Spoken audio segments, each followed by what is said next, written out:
రోజూ దక్షిణామూర్తి స్తోత్రం చేసేవాణ్ణి శనీశ్చర గ్రహం కూడా చెనకదు. కారణం ఏమిటంటే బలహీనంగా ఉన్న గురుగ్రహాన్ని అది బలవంతం చేస్తుంది జాతకంలో. అంత గొప్ప స్తోత్రం ఈ ప్రపంచంలో వాంగ్మయం మొత్తం మీద ఉన్న ఒకే ఒక్క స్తోత్రం దక్షిణామూర్తి స్తోత్రం. ఇంకొకటి లేదు లేదు లేదు, తత్తుల్యము కాదు. అదొక్కటే అంత శక్తివంతం. అందుకే శంకరాచార్యుల వారి వాంగ్మయం అంతా ఒకెత్తు, సామాన్యుల కోసం ఇచ్చిన దక్షిణామూర్తి స్తోత్రం ఒక్కటి ఒకే.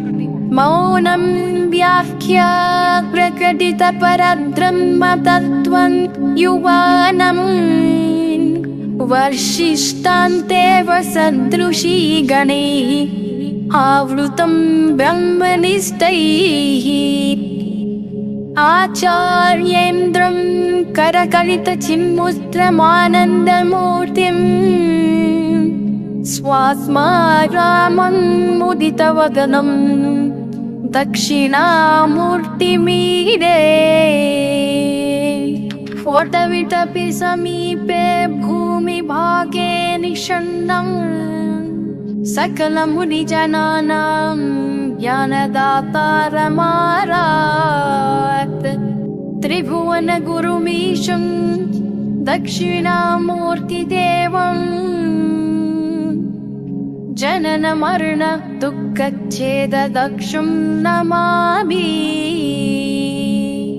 చిత్రం వతరోర్మూలే వృద్ధా శిష్యా గురుర్యువా గురోస్తు మౌనం వ్యాఖ్యానం శిష్యాస్తు చిన్న సంశయాః నిధయే సర్వవిద్యానాం భీషజే భవరోగిణాం గురవే సర్వలోకానాం దక్షిణామూర్తయే నమః. ఓం నమః ప్రణపార్థాయ శుద్ధ జ్ఞానైకమూర్తయే నిర్మలాయ ప్రశాంతాయ దక్షిణామూర్తయే నమః. చిద్ఘనాయ మహేశాయ వటమూలనివాసినే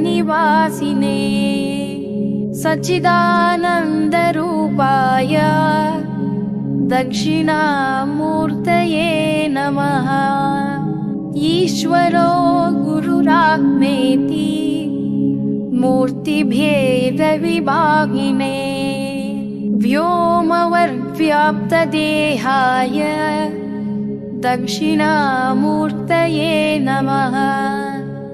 అంగుష్ఠతర్జనీ యోగముద్రా వ్యాచేన యోగినాం శ్రుత్యర్థం బ్రహ్మజీవైక్యం దర్శయన్ యోగతా శివః.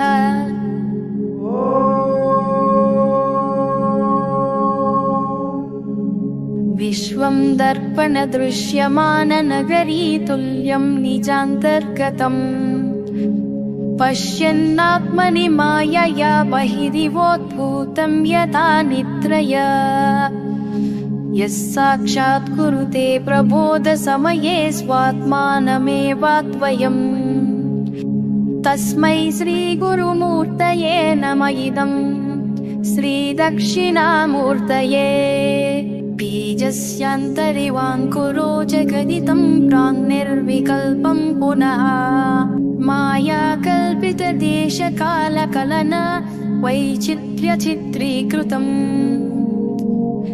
మాయావీవ విజృంభయత్యపి మహాయోగి వయత్స్వేచ్ఛయా తస్మై శ్రీ గురుమూర్తయే నమ. ఇదం శ్రీ దక్షిణామూర్తయే యస్యైవ స్ఫురణం సదాత్మకమసత్కల్పార్థకం భాసతే సాక్షాత్ తత్వమసీతి వేదవచసా యో బోధయత్యాశ్రితాం యస్సాక్షాత్కరణాత్ భవేన్న పునరావృత్తిర్భవాన్ భో నిధౌ తస్మై శ్రీ గురుమూర్తయే నమ. ఇదం శ్రీ దక్షిణామూర్తయే नानाचित्रघटोदरस्थितमहादीपप्रभाभास्वरम् ज्ञानं यस्य तु चक्षुरादिकरणाद्वारा बहिः स्पन्दते जानामीति तमेव भान्तमनुभाते तत्समस्तं जगत् तस्मै श्रीगुरुमूर्तये नम इदं श्रीदक्षिणामूर्तये देहं प्राणमपीन्द्रियाण्यपि चलां बुद्धिं च शून्यं विदुः स्त्रीबालान्धजडोपमास्त्वहमिति भ्रान्ता प्रसम्पादिनः मायाशक्तिविलासकल्पितमहाव्यामोहसंहारिणे तस्मै श्रीगुरुमूर्तये नम इदं श्रीदक्षिणामूर्तये राहुग्रस्तदिवाकरेन्दुसदृशो माया समाच्छादनात् सन्मात्राकरणोपसंहरणतो यो भूत्सुषुप्ता पुमान् रागस्वाप्समिति प्रबोधसमये यत्प्रत्यभिज्ञायते तस्मै श्रीगुरुमूर्तये नम इदं श्रीदक्षिणामूर्तये बाल्यादीष्वपि जाग्रदादिषु तदा सर्वास्वस्थास्वपि व्यावृत्तास्वनुवर्तमानमामित्यन्तः स्फुरन्तं सदा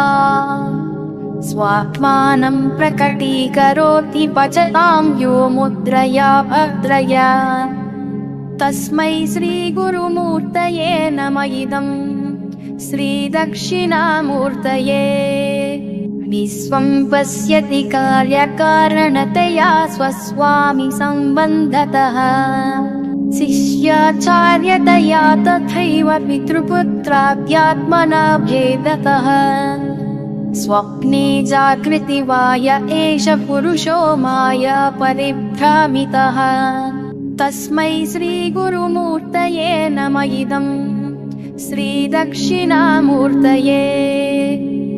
भोरम्भांस्य नलो नीलोम्बरमहर्नादो हिमांशु पुमान् इत्याभाति चराचरात्मकमिदं यस्यैव मूर्त्यष्टकम् नान्यत्किञ्चन विद्यते विमृशतां यस्मात् परस्माद् विभो तस्मै श्रीगुरुमूर्तये नम इदं श्रीदक्षिणामूर्तये सर्वात्मत्वमिति स्फुटीकृतमिदं यस्मादमुष्मिन् स्तवे तेनाश्वश्रवणादर्धमननाभ्यानाच्च सङ्कीर्तना सर्वात्मत्वमहाविभूतिसहितं स्यादीश्वरत्वं स्वतः सिद्ध्येतत्पुनरस्तदा परिणतं चैश्वर्यमव्याहतम् అంతేకాదు దక్షిణామూర్తి స్తోత్ర వైభవం ఏమిటో తెలుసా?